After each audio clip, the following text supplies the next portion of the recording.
Welcome to the Savvy Shopkeeper Retail Podcast. I'm your host, Kathy Cruz. Just like you, I'm an independent retail business owner. I love the home decor and gift boutique I co-own with my sister, but I don't want it to consume me or my life. Join me each week as I share lessons learned, helpful tips, and valuable information for your retail business and life. Whether you're buying your products or making your products, whether you're a $25K business or a $2.5 million business, I'm on a mission to help indie retailers work less, profit more, and grow. Let's get started on today's episode. Welcome to episode 151 of the Savvy Shopkeeper Retail Podcast. 10 quick retail brick-and-mortar lease tips. I'm your host, Kathy Cruz.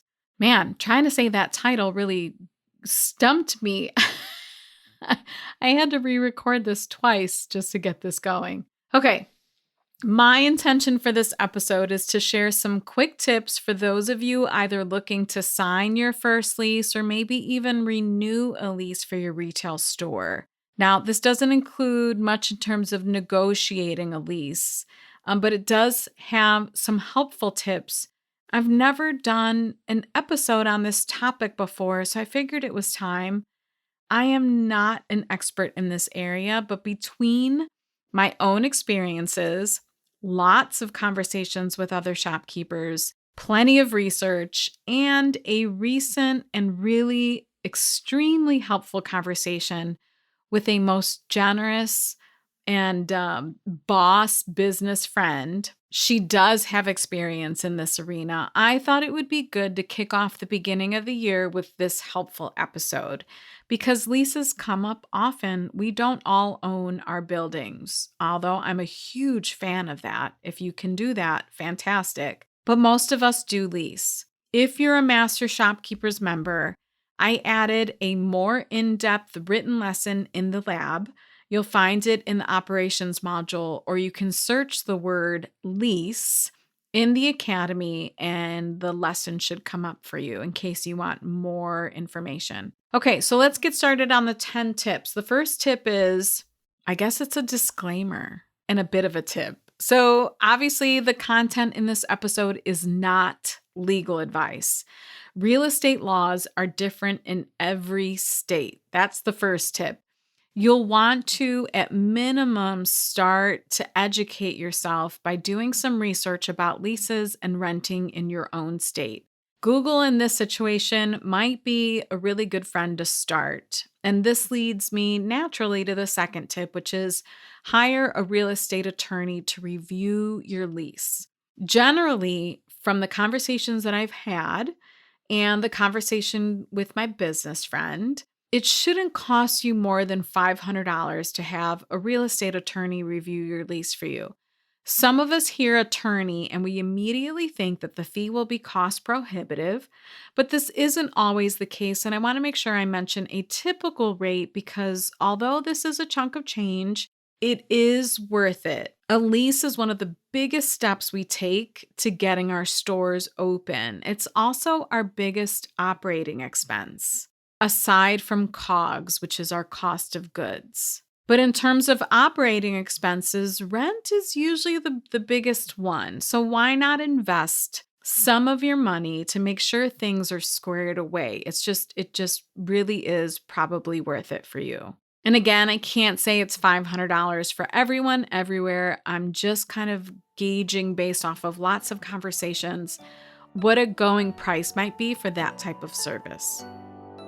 This episode is brought to you by my free resource, Tools of the Retail Trade Resource Guide, a 28-page downloadable resource filled with software, tools, and equipment recommendations just for brick-and-mortar retail store owners. Learn what I use and what other store owners are using. Visit savvyshopkeeper.com/resources. That's savvyshopkeeper.com/resources and sign up for my newsletter to get the guide. All right, tip number 3, commercial realtors speak in yearly amounts.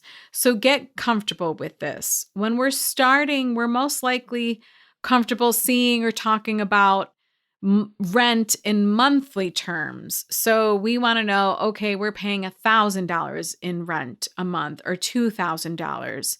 So sometimes when you see that annual amount, it can be scary and you may not want to face that number, but it's really important to know that commercial realtors generally are speaking in terms of a full year of rent.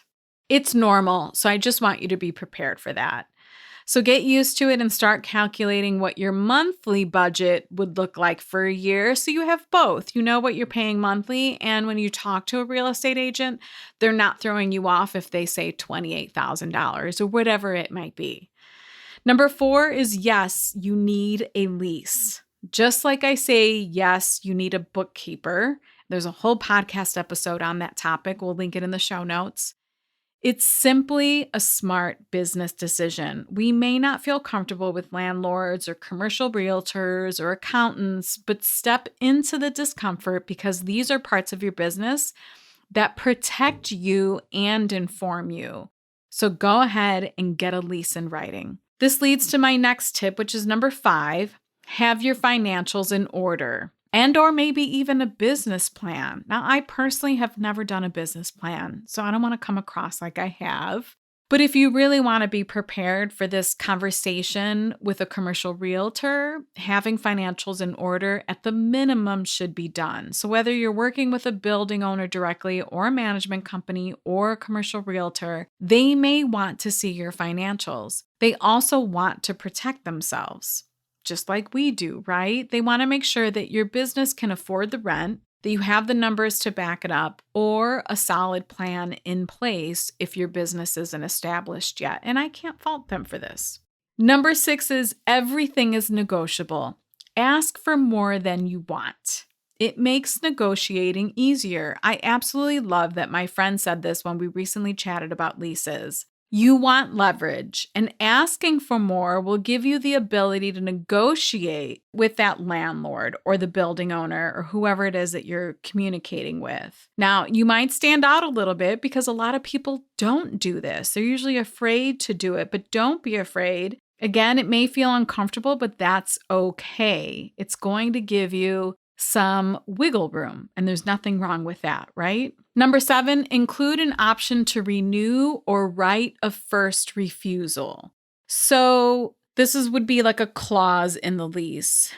And this gives an existing tenant the first opportunity to either lease again, or in the instance where you're considering or having communication about buying the building, it gives you the ability to be the first one offered the opportunity to buy the building. The verbiage in the clause will depend on your end goal, whether you're just looking to lease again or whether you're looking to purchase the building, but at the minimum, you want to at least be given the opportunity to renew or to buy, right? So you want to make sure that this clause is in your lease. Unfortunately, we have a group member in Master Shopkeepers that is going through an extremely challenging time in her own business because this clause wasn't, I don't think it was in her lease. And she asked me to share this tip a long time ago so that no one else has to experience what she's going through.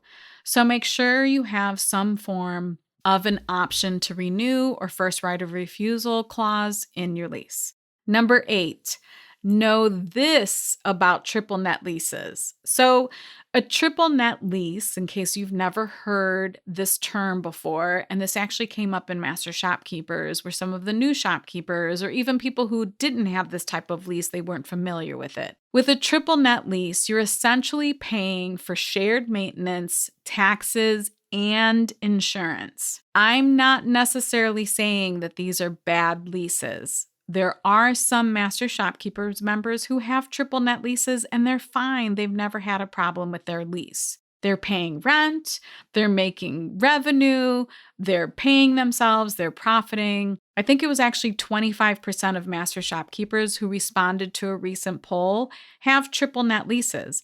However, what I want you to know is that with triple net leases, essentially the building owner is going for full profit. And yes, I want all business owners to make good, sound financial decisions. However, you want as much profit too, right? So in this instance, I would negotiate as much as possible. Lean back on tip number 6. Yeah, where I said everything is negotiable. Or you can try to find a building owner who has spaces available that don't involve a triple net lease. That's an option too. It does seem like some areas, those are the only or the predominant option is a triple net lease. But for instance, the area where my store is at, it's not always the most common. Many of us small business owners, particularly the retailers, are dealing directly with the building owner themselves, and they don't require triple net leases. So it just depends on the area you're in. Again, it's not necessarily bad, but if you do take on a triple net lease, make sure you're negotiating and make sure you know what I just said about triple net leases. And then, of course, revisit tip number 2, where I recommended you have a real estate attorney review your lease. That is important too. Tip number 9 is personal guarantees are not uncommon. So a personal guarantee puts the tenant's own assets, such as your own personal real estate or savings or other valuables, on the line should your business not be in a position to pay rent or other lease obligations. Simple enough, right? The building owner or the management company, they want to know that they can recoup what you've committed to in terms of paying rent on that lease if your business doesn't work out. Is this scary to sign? Yes, I get it. But it is a smart business move on the building owner's part, and I just want to make sure that I mention that it's not uncommon. You may not find it in your own lease, but it's not uncommon. This does happen. This episode is brought to you by the Savvy Shopkeeper Quiz. As a shopkeeper myself, I've learned that there are action steps we can take during specific stages on our retail journeys that help us create efficiency and improve profitability so we can grow. But first, it helps to know which stage you're in so I can help you determine what to focus on. Sign up for my newsletter and take the quiz to find out which shopkeeper stage you're in. You'll get a helpful Savvy Shopkeeper roadmap with a list of helpful podcast episodes and 2 free resources for where you currently are in your journey. If you want to take the quiz, visit savvyshopkeeper.com/quiz. Tip number 10. This is last but not least. Does your husband need to sign the lease? And this is where I tend to take deep breaths. But I'm going to address a couple things first because this can vary state to state. And I don't know a ton about this, but it depends on the state you're in regarding property. So there are community property states and common law property states. In community property states, property can't be separately owned. The property is exposed to the liabilities and creditors of both spouses. So in these states, most commercial landlords, again, in community property states, require a spouse to sign. Makes sense, like legally, right? But as far as I know, there are only 8 community property states. Again, please research this because I don't know this for certain. But community property states, last I knew, were Arizona, California, Idaho, New Mexico, Nevada, Texas, Washington, and Wisconsin. This might have changed, of course, depending on when you listen to the podcast episode too. In common law property states, and I think 41 states are common law property states, each spouse is a separate entity. They can own property and have debt, as far as I understand, independent of any interest in the other spouse. I'm going to link a helpful article on this topic about common law property in the show notes. So if you want to see that, you're going to go to savvyshopkeeper.com/episode 151. But my point here is do the research and figure out if technically this really needs to be required by your landlord or by you to have your spouse sign the lease. This particular topic gets me fired up because even though there are only 8 common law states, it seems pretty common for building owners. And I will say it seems to be the building owners who are stuck in the 50s and 1960s and stuck in their antiquated thinking or what people have passed on to them to tell women business owners that their husbands must sign the lease as well. I guess my point here is do your research and don't just assume because someone, in particular a building owner or a management company, tells you your spouse must sign, that that is in fact the truth. One other thing to mention is there are also dower rights. And as far as I know, that applies to just 3 states, Ohio, Arkansas, and Kentucky. As far as I'm aware, dower rights are regarding owning property. I don't know if that applies to debt or leases as well. But again, that's only 3 states. Please do your research. Please talk to a real estate attorney. Please get some legal guidance on this subject. My biggest point on tip 10, or the thing that really drives me crazy about tip 10, is let's kick misogyny out the door if that's what's happening. So just make sure that you're getting some guidance there. Like I mentioned earlier, I'm not an attorney and this isn't legal advice, so I refer you back to tip number 2 to hire an attorney to review the lease for you. This is something so many shopkeepers have told me was worth the one-time investment. You're just going to get peace of mind knowing you're not being misled, or you're not taking off more than you can chew, and you're not being asked to do something that is not legally required of you. If you're a Master Shopkeepers member and missed this at the beginning of the episode, I added a more in-depth written lesson in the lab on the topic of leasing. You'll find it in the operations module, or search the word lease in the academy and it should come up. Whew, okay, I feel like I talked really fast in that episode. And this really kicks off the 2023 season of podcast episodes. Hopefully there will still be another 51 episodes. Again, thank you so much for listening. I really appreciate it. If you want to see the show notes to this episode or find links to anything I mentioned, visit my blog at savvyshopkeeper.com/episode 151. Until the next episode, be savvy and boss up.